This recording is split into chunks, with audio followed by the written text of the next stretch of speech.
எண்ணமெல்லாம் சிறகடிக்கும், எண்களெல்லாம் வழி கொடுக்கும், எந்நாளும் ராஜமுகம், எளியோரின் ஏறுமுகம்.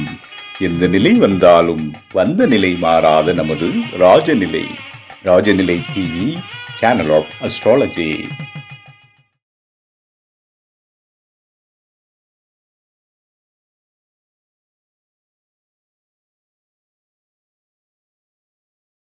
வாழ்க வையகம், வாழ்க வையகம், வாழ்க வளமுடன். அம்மா அப்பா பாதம் பணிந்து வணங்குகிறேன். ஜோதிட குருமார்களுக்கும் நவகிரகங்களுக்கும் பஞ்சபூதங்களுக்கும் பிரபஞ்சத்திற்கும் அன்பான வணக்கம். கதிரவன் மதியம் அங்காரகன் முந்தும் கருணையுள்ள சுரதம் குருவும் காரவன் காரியம் ராகும் கேதும் கருதுமிகு சுமமாக 11ஆம் இடம் வந்து உச்சநிலை அன்று பரிவோடு மகிழ்ந்தால் செய்யும் அன்றோ. உலகெங்கும் உள்ள ராஜநிலை டிவி ரசிக பெருமக்கள் அனைவருக்கும் உற்சாகமான காலை வணக்கம். இன்று பிறந்தநாள் மற்றும் திருமணநாள் கொண்டாடும் அனைவருக்கும் ராஜநிலை டிவி சார்பாக வாழ்த்துக்களை தெரிவித்துக் கொள்வது உங்கள் ராஜநிலை எண்கணித வித்தகர் லால்குடி செந்தில். இன்றைய பஞ்சாங்கம் உத்தராயண காலம் விஸ்வாவசு வருடம் மாசி மாதம் 4ஆம் தேதி 16/2/2026 திங்கட்கிழமை. இன்று நல்ல நேரம் காலை 6:30 மணி முதல் 7:30 மணி வரை, மாலை 4:30 மணி முதல் 5:30 மணி வரை, கௌரி நல்ல நேரம் காலை 9:30 மணி முதல் 10:00 மணி வரை, இரவு 7:30 மணி முதல் 8:30 மணி வரை, ராகு காலம் 7:30 மணி முதல் 9 மணி வரை, குளிய நேரம் மதியம் 1:30 மணி முதல் 3 மணி வரை, யமகண்டம் காலை 10:30 மணி முதல் 12 மணி வரை. சூலம் கிழக்கு திசை. கொஞ்சம் ஒரு டீஸ்பூன் தயிர் சாப்பிட்டுட்டு போங்க. இன்றைய திதி சதுர்தசி திதி மாலை 6:26 வரை, பின்பு அமாவாசை. நட்சத்திரம் திருவோண நட்சத்திரம். யோகம் வரியான் நாம யோகம். கரணம் சகுனி கரணம் மாலை 6:26 வரை, பின்பு சதுர்ஸ்பாதம். சந்திராஷ்டமம் திருவாதுரை நட்சத்திரத்திற்கு மிதுன ராசிக்கு. கிரக நிலவரங்கள்: மிதுன ராசியில் குரு பகவான், சிம்ம ராசியில் கேது பகவான், மகர ராசியில் சந்திர பகவான் மற்றும் செவ்வாய் பகவான், கும்ப ராசியில் சூரிய பகவான், புதன் பகவான், சுக்கிர பகவான், ராகு பகவான் மற்றும் சனி பகவான். நம்ம ஜோதிட குறிப்பில் மாசி மாசத்துக்கு உண்டான பலன்கள் தான் முழுமையா பார்க்குறோம். ஒவ்வொரு ராசிக்கு 2 நாள் பார்க்குறோம். பிப்ரவரி 1ஆம் தேதியிலேருந்து பார்த்துட்டு வாங்க. இன்னைக்கு விருச்சக ராசிக்கு 2வது பார்ட். வேலை வாய்ப்பு எப்படி இருக்கும் இந்த மாசி மாசத்துல அப்படின்னு கேட்டீங்கன்னா, நிச்சயமாக உங்களுக்கு வேலையில நல்ல ஒரு அமைப்பு உண்டு. பொறுப்பு கிடைக்கும், பொறாமை இருக்கும், இருந்தாலும் உங்களுக்கு தான் அமைப்பு எல்லாமே நல்லா இருக்கு. பதவி உயர்வு, புதிய வேலை தேடிட்டு இருக்காங்க படிச்சு முடிச்சவங்க அப்படின்னா நிச்சயமாக கிடைக்கும். வேலையில இருக்கவங்களுக்கு இடமாற்றத்தோட ஒரு அமைப்பையும் கொடுக்கும். அதனால வேலை வாய்ப்பு சிறப்பு தான் இந்த மாசத்துல பொறுத்த வரைக்கும். கணவன் மனைவி எப்படி சார் இருப்பாங்க அப்படின்னா, இப்ப ஆணா இருந்தால் உங்க மனைவி சின்னதா பொய் சொல்லுவாங்க. அதே பெண்ணா இருந்தால் உங்களோட கணவர் சின்னதா பொய் சொல்றதுக்கான சூழ்நிலைகள் உருவாகும். சொல்லணும் நோக்கம் கிடையாது, ஆனா சூழ்நிலை அந்த மாதிரி அமைப்பு ஏற்படும். ஓகேங்களா? தொழில் வேலையில கொஞ்சம் ஆர்வம் ஏற்படும் உங்களுக்கு. உங்களோட பார்ட்னருக்கு கண்டிப்பாக வேலையில ஒரு நல்ல முன்னேற்றம் கொடுக்கும். அதே மாதிரி கணவன் மனைவிக்குள்ள ஒற்றுமையில கொஞ்சம் கவனம் வேண்டும். ஏன்னா எதா இருந்தாலும் பேசி தீர்த்துக்கிறது நல்லதுன்னு சொல்லுவாங்க பார்த்தீங்கன்னா, அது மாதிரி எந்த ஒரு சந்தேகம் வந்தாலும் முன்கூட்டியே சொல்லி இது உண்மையா அப்படின்னு கேட்டுக்கிறது ரொம்ப ரொம்ப ரொம்ப நல்லது. ஏன்னா உங்களோட பார்ட்னரான சுக்கிரன் ரிஷப வீட்டோட அதிபதி ராகு சாரத்துல போறனால சில நெகட்டிவ் நடக்கிறதுக்கு வாய்ப்புகள் உண்டு. அதனால முன்கூட்டியே பேசி இது பண்ணுங்க. ஏன்னா இந்த எம்எல்எம் கான்செப்ட் ஆள் சேர்த்து விடுற இதுல பாத்தீங்கன்னா, இவங்களுக்கு இப்ப அதிகப்படியான ஆசை இவங்க தான் அதிகமா போய் மாட்டிக்குவாங்க.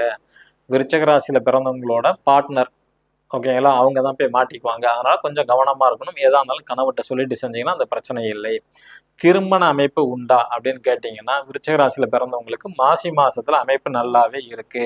ஆனா அந்த திருமணத்துக்காண்டி சில பேர் பொய் சொல்லக்கூடிய சூழ்நிலைகள் உருவாகும். பொய்யை மேக்சிமம் தவிர்த்துருங்க. ஓகேங்களா? அதே மாதிரி விருச்சிக ராசியில பிறந்தவங்களோட தந்தைக்கு எப்படி இருக்கும் அப்படின்னு கேட்டீங்கன்னா, ஆன்மீக எண்ணமா இருப்பாங்க. கொஞ்சம் வெளியூர் வெளிமாநிலம் போறதுக்கான யோகத்தை கொடுக்கும். அதே மாதிரி விரக்தி மனப்பான்மையும் கொஞ்சம் ஏற்படும். அல்லது பாத்தீங்கன்னா உடம்புல ஆரோக்கிய குறைவு ஏற்படும். அல்லது ஏதாவது ஒரு கடன் வாங்கக்கூடிய சூழ்நிலை, இந்த மாதிரி ஏதாவது ஒரு செயல்கள் நடக்கிறதுக்கான அமைப்புகள் உண்டு விருச்சிக ராசியில பிறந்தவங்களோட தந்தைக்கு. அதனால கொஞ்சம் கவனமாக இருக்கிறது ரொம்ப நல்லது. இப்ப இவங்களுக்கு தொழில் அமைப்பு மாமியார் எப்படி இருக்கும் விருச்சிக ராசியில பிறந்தவங்க அப்படின்னா, தொழில நல்ல முன்னேற்றம் உண்டு விருச்சிக ராசியில பிறந்தவங்களுக்கு. ஓகேங்களா? தொழில் நல்ல அமைப்பு உண்டு. பதவி உயர்வு வந்து கிடைக்கும். ஓகேங்களா? அதே மாதிரி உங்களோட மாமியாருக்கு வந்து ஆன்மீக எண்ணங்கள், ஆன்மீக பயணம் அந்த மாதிரி அமைப்புகள் வந்து கொடுக்கும். அவங்க அந்த மாதிரி செயல்கள் வந்து ஈடுபடுவார்கள். இப்ப அடுத்தது மூத்த சகோதர சகோதரி, அண்ணன் அக்கா இருக்கிறாங்க, அல்லது மருமகன் மருமகள் இருக்கிறாங்க அப்படின்னா இவங்களுக்கு எப்படி சார் இருக்கும் இந்த மாசி மாசத்துலன்னா, வெளிநாடு போகணும்னு நினைச்சாங்கன்னா நிச்சயமாக வெளிநாட்டு அமைப்புங்கிறது வந்து உண்டு, அவங்களுக்கு கிடைக்கும். அதே மாதிரி தன்னோட ஆரோக்கியத்துல வந்து கவனமாக இருந்துக்கிறது ரொம்ப நல்லது. எல்லாத்துக்குமே வந்து அட்வைஸ் ஆறுதல் வந்து சொல்லுவாங்க. அது யாருக்கும் இவங்க சொல்லவே கூடாது. அண்ணனா இருக்கட்டும், அக்கா இருக்கட்டும். ஓகேங்களா? அப்பதான் இந்த மாசம் வந்து கொஞ்சம் சிறப்பாக இருக்கும். அதே மாதிரி விருச்சிக ராசியில பிறந்தவங்களுக்கு பதவி உயர்வு உண்டா அப்படின்னு கேட்டீங்கன்னா, அது வந்து கொஞ்சம் தடை ஏற்படும். அதனால அதை தவிர்க்கிறது ரொம்ப நல்லது. வரும், ஆனா வராது அப்படிங்கிற மாதிரி எல்லாம் கைக்கு வந்து நிக்கிற மாதிரி இருக்கும். கடைசி நேரத்துல வந்து மாறிடும். அதனால ஏமாற்றம் தான் மிஞ்சும். கொஞ்சம் கவனம் வேண்டும். வெளிநாட்டு யோகம் எப்படி சார் இருக்கு அப்படின்னா, ஒரு வாய்ப்பு வந்து வரும். ஆனா அதுவும் வந்து தடைப்பட்டு அதுக்கப்புறம் தான் கிடைக்கும் வெளிநாட்டு யோகம்ங்கிறது. இப்ப இந்த விருச்சக ராசிக்கு பரிகாரம்னு எடுத்துக்கிட்டீங்கன்னா, உங்களோட குலதெய்வ கோயில் தான் ரொம்ப இம்பார்ட்டன்ட். அமாவாசை தோறும் போகலாம், அல்லது வந்து பௌர்ணமி அன்னைக்கு போயிட்டு வரலாம், அல்லது வந்து பாத்தீங்கன்னா செவ்வாய்க்கிழமை அன்னைக்கு போறது, வெள்ளிக்கிழமை அன்னைக்கு போறது, அல்லது சனிக்கிழமை அன்னைக்கு போறது. விருச்சக ராசியில பிறந்தவங்களுக்கு ஓகேங்களா? வியாழக்கிழமையும் போகலாம். இந்த கிழமைகள் நீங்க போயிட்டு வந்தா உங்களுக்கு குலதெய்வ அனுகிரகம் நிச்சயமாக கிடைக்கும். அடுத்து வந்து புதுசா பார்க்கக்கூடிய நண்பர்கள், நம்ம ராஜநிலையோட அதிர்ஷ்ட எண்ணை வந்து இந்த மாதிரி பர்மனண்ட் மார்க்கர் ஒன்று வாங்கிக்கிங்க. மணிக்கட்டில் தான் எழுதணும். ஓகேங்களா? உங்களோட கோரிக்கை. ஏன்னா இங்க வந்து நாடி துடிப்பு துடிச்சுக்கிட்டே இருக்கு. அப்போ உங்களோட எண்ணம் என்னவோ அதை வந்து உங்க மனசுல சொல்லும், பிரபஞ்சத்திட்ட போய் கனெக்ட் ஆகும். நிச்சயமாக உங்க கோரிக்கை வந்து நிறைவேறும். எப்படி சார் 90 நாள் நடக்குன்னு சொல்றீங்கன்னா, இதுதான் காரணம், வேற ஒன்றும் கிடையாது. நம்ம ஒரு தடவை தான் நினைச்சுக்குவோம், ஆனா என் நாடியில வந்து துடிச்சுக்கிட்டே இருக்கும் லட்சம் முறை. அப்ப கண்டிப்பா வந்து பாத்தீங்கன்னா, தினைக்கும் உங்களோட கோரிக்கை நினைக்கும் போது பிரபஞ்சத்தோட இணைக்கும். நிச்சயமாக இந்த பரிகாரம், இது பரிகாரம் கிடையாது, உங்களோட செயல்பாடுகள் நிச்சயமா நடக்கும். ஆனா பாசிட்டிவா தான் நினைக்கணும். மேச ராசி நண்பர்கள் இன்று பயன்படுத்த வேண்டிய ராஜநிலையின் அதிர்ஷ்ட எண் 08. ரிஷப ராசி நண்பர்கள் இன்று பயன்படுத்த வேண்டிய ராஜநிலையின் அதிர்ஷ்ட எண் 52. மிதுன ராசி நண்பர்கள் இன்று பயன்படுத்த வேண்டிய ராஜநிலையின் அதிர்ஷ்ட எண் 64. கடக ராசி நண்பர்கள் இன்று பயன்படுத்த வேண்டிய ராஜனின் அதிர்ஷ்ட எண் 72. சிம்ம ராசி நண்பர்கள் இன்று பயன்படுத்த வேண்டிய ராஜனின் அதிர்ஷ்ட எண் 68. கன்னி ராசி நண்பர்கள் பயன்படுத்த வேண்டிய ராஜனின் அதிர்ஷ்ட எண் 97. துலாம் ராசி நண்பர்கள் பயன்படுத்த வேண்டிய ராஜனின் அதிர்ஷ்ட எண் 90. விருச்சக ராசி நண்பர்கள் பயன்படுத்த வேண்டிய ராஜநிலையின் அதிர்ஷ்ட எண் 84.